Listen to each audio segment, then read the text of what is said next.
Couple injury updates to get to, Matt. They're pretty significant ones. Let's start with Brusdar Graterol.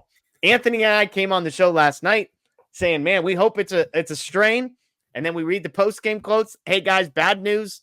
Grade 3, torn. It's a wrap. Dave Roberts, pregame. Hey, my bad, guys. My bad. I said grade 3. I meant grade 1. I meant by torn and done forever, done for the year, done for a long time. I meant the lowest possible strain that you could possibly have, and potentially a guy who's coming back at some point this season. What do you do, Matt? You and Blake are there at the stadium sometimes. You're covering some of these games. You've been around Dave Roberts. I don't think he does this on purpose. I really don't. Is he just really bad at this?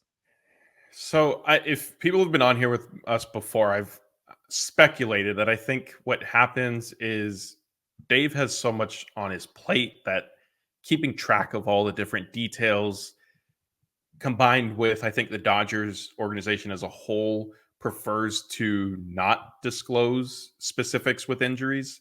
Yeah. Leads to mistakes.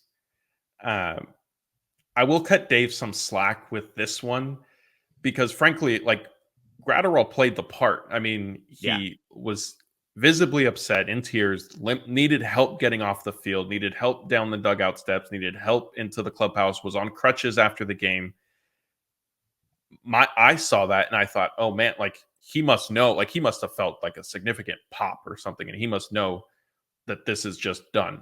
And so when Dave comes out and says that, like, it's understandable. Obviously, I didn't necessarily think the MRI would show a grade 1. Like, to hear it was only a grade 1 was a little surprising. So yes, it's another situation of, hey, Dave gave a wrong, quote unquote injury update, but I'm not fully pinning this one on him because Graterol sold it. Like, it looked like it matched up, right? Like, what we saw with Graterol and what Dave was saying made sense. It wasn't like he said, oh, it's only grade 1, he'll be fine. And then it's the reverse, right? Where it's like, well, actually they did an MRI and it turns out it is a grade 3 and this and that. Like, I would say, hey, Dave, like, we saw he couldn't put any pressure on his leg. Like, you thought it was grade 1, it's really grade 3. Like, what happened here? But for it to be the inverse, like, I'm not blaming him this time around. Yeah, absolutely. Max Muncy headed to Oklahoma City to begin a rehab assignment, I believe, this weekend, and Tommy Edman expected to join him. Is that right, Matt? That is correct. Yes. So their rehab assignments are starting. Not really clear how long. I think each will be there probably about a week. Yeah. Then things could sort of get interesting. I mean, looking at the schedule, maybe just kind of rough math, the Dodgers might be planning on bringing them back once their homestand begins, would be my guess. Well, in Tommy Edman, there was talk, when I interviewed Katie Wu, she said Dodgers play the Cardinals in St. Louis. I believe it's August 16th, which is about 9 days from now. So, I'm sure Edman, that's a date he would love to be there for. I'm sure he'd love to play in a Dodgers game that not in St. Louis prior to that. But some positive news there. Again, Muncy, for the longest time, we were waiting for the day he would go on an assignment. So we've got that. Maybe the more significant ones. Let's start with Yoshinobu Yamamoto. He was interviewed today. He was asked, he's now thrown 2 bullpen sessions on August 3rd and August 6th. He's played long toss, and he was asked, hey, how encouraged have you been over the last few weeks? He said, overall, the rehab program, everything is good. Every time I go to the bullpen, I feel better than the last time. I think I'm getting better. He was then asked, how many simulated games or starts on a rehab assignment do you think you'll need? He said, I think I'm going to throw some live batting practice. After that, probably a couple minor league games, still working out the specifics. Last but not least, he was asked, last time you said your goal was to return this season. Are you more confident of pitching 2024 now?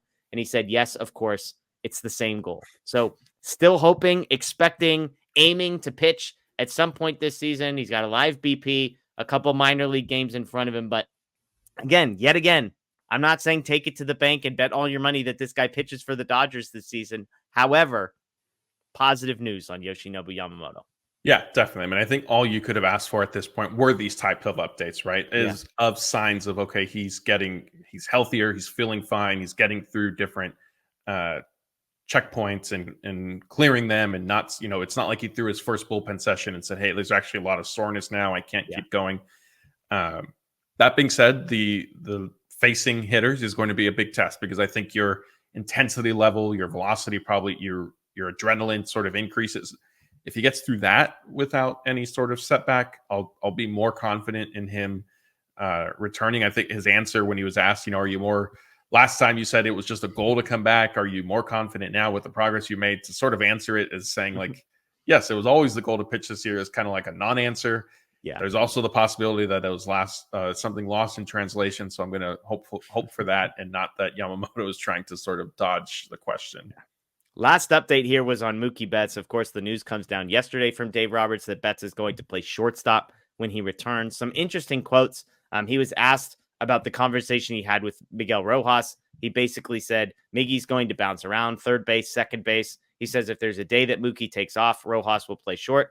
I think Rojas is just excited to be back, and reiterated to Dave Roberts that he'll do whatever it takes to help us win. I wouldn't say any surprise there. This was the quote I found more interesting. He was asked, hey, what made you decide Mookie Betts at shortstop? Because I've said all along, outfield makes more sense to me. Why are they doing this? He said, I think there's a lot of things that went into the decision. One being Gavin's play at second base, and certainly with the bat. He continued later in the quote, when and if we do pivot, I don't know the answer, but I think going this way keeps optionality open, because Mookie can always kick back out to the outfield. Miggy can always kick back to short. You're not going to do it at a moment's notice, but I think you can always default to that. I listened to that quote, Matt, and what it tells me is, and I've been on this train all along. This was the reason for my belief in Gavin Lux. This was my reason for why Chris Taylor and Kike Hernandez were not DFA'd, and I think it fits. The one thing the Dodgers do, I think, well, that I know bothers us short term, but more often than not helps in the long term, is they are willing to take the long-term view of things and basically say, rather than what decision can we make tomorrow that will help us win tomorrow's game and only tomorrow's game, they say, our goal is to win a World Series. So how can we do everything possible to get us there? With Mookie Betts, what he's saying, as far as the lens I interpret this through, is if we play Mookie at shortstop, A, it gives him reps to potentially be more of an option there defensively. B, it's giving reps to Andy Pages and Ahmed Rosario and Kike Hernandez and all these other guys in the outfield that maybe, just maybe, one or two of these guys turns it around and becomes somebody that we can trust in the postseason. And you know what? If not, if none of those lottery tickets cash, Mookie can't play shortstop competently, Pages continues to struggle, then guess what? We put Mookie in right field, we put Rojas at shortstop, and we go with the thing that's the obvious answer sitting right in front of us. So I think they're playing the long game, aiming for the highest possible ceiling outcome rather than the highest possible floor. And look, I'm not going to argue with it. I think it's the right move. And when I hear Dave said we can always kick Mookie back out to the outfield, I'm like, okay, good. They understand the reality of the situation. They're just keeping their options open. Yeah, the when and if we pivot comment from Dave is definitely what caught my attention. I get what you're saying. I hadn't fully thought it out in that extensively, I guess, maybe. Yeah. It makes sense. For me, though, I don't think Mookie's going to make enough defensive improvement at shortstop. Yeah. And I don't think Pages and Kike and all these guys are going to completely turn it around.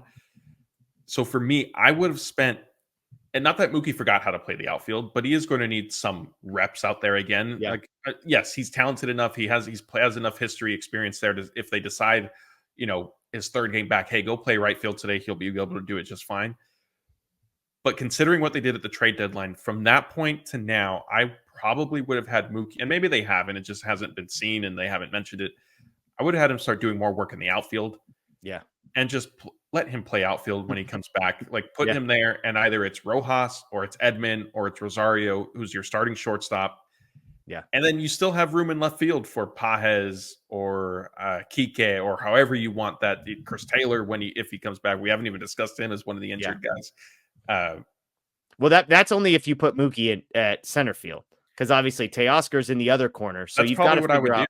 Probably what I would do. I would just do that. And like, we're not seeing enough from Kiermaier. I know that Edman can play it. Like, there was the report that is their plan, is to play Edman in center field. Dave was asked about it in San Diego right after the trade, and he said no, like, we haven't decided anything, so who knows what's going to happen there. But yeah, I would Mookie wasn't good. Mookie took on that challenge of playing shortstop, was adequate, had some struggles that were to be expected. Like, I wasn't expecting him to be perfect, but it wasn't good enough to where I can just, and for me, where it makes sense at this point to still try that with the roster construction that they have. Yeah, I'm with you. I'm with you. The one other quote that I found funny in that exchange was he was asked, how does Mookie Betts staying at shortstop and Miguel Rojas returning impact Nick Ahmed? And he responded with, we'll see. I think we have some tough decisions. We've got a lot of good ball players and only have so many spots. Code for Nick, keep cashing those Major League Baseball checks for a few more days, maybe a couple more weeks, bud, because I'm not even going to beat around the bush. You're definitely getting DFA'd when that roster crunch comes. So kudos to Nick Ahmed for cashing those checks.